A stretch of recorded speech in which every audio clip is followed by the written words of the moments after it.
ये बहुत ही संवेदनशील और गहरा विषय है। ऐसी स्थितियां तब पैदा होती हैं जब समाज इंसान की संवेदनाओं को समझने के बजाय उसे अपने सांचे में ढालने की कोशिश करता है। यहाँ एक कहानी है जो इस दर्द और मजबूरी को बयां करती है। कहानी खामोश दरारी। एक गांव में सूरज नाम का एक युवक रहता था। सूरज वैसा नहीं था जैसे गांव के बाकी लड़के थे जो जोर जोर से चिल्लाते, नशा करते या अपनी ताकत का प्रदर्शन करते। सूरज को शाम के वक्त ढलते सूरज को देखना, पक्षियों की चहचहाहट सुनना और लोगों की मदद करना पसंद था। वो एक संवेदनशील और गहरे विचारों वाला इंसान था।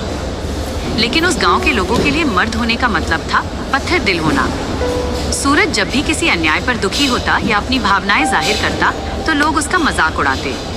उसके घर वाले भी कहते, इतना भावुक होकर कैसे जियोगे, दुनिया तुम्हें खा जाएगी। धीरे धीरे समाज ने उसे अजीब कहना शुरू कर दिया। उसे हर छोटी बात पर मानसिक रूप से प्रताड़ित, मेंटली टॉर्चर किया जाने लगा।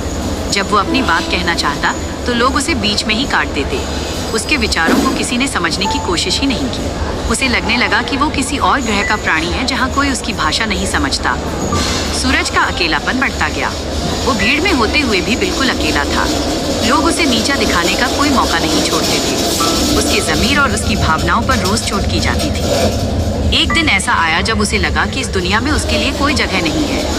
उसके मन का बोझ इतना बढ़ गया कि उसे मौत अपनी रोज की जिंदगी से ज्यादा आसान लगने लगी। उसने सोचा, अगर जीने के लिए मुझे पत्थर बनना पड़ेगा तो मैं मरना पसंद करूंगा। और एक खामोश रात में उस गहरे और नेक विचारों वाले इंसान ने इस दुनिया को अलविदा कह दिया।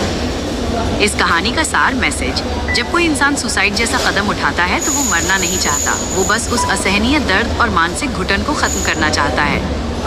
समाज अक्सर उसे तब तक नहीं सुनता जब तक वो खामोश नहीं हो जाता। मेरे विचार, जैसा कि आपने कहा, ये अंतर बहुत दुखदाई है। लोग अक्सर ये नहीं समझते कि शब्दों और अनदेखी में जान लेने की ताकत होती है। गांवों में अक्सर संवेदनशीलता को मूर्खता समझ लिया जाता है और यही सोच कई बार अनमोल जिंदगियां छीन लेती है।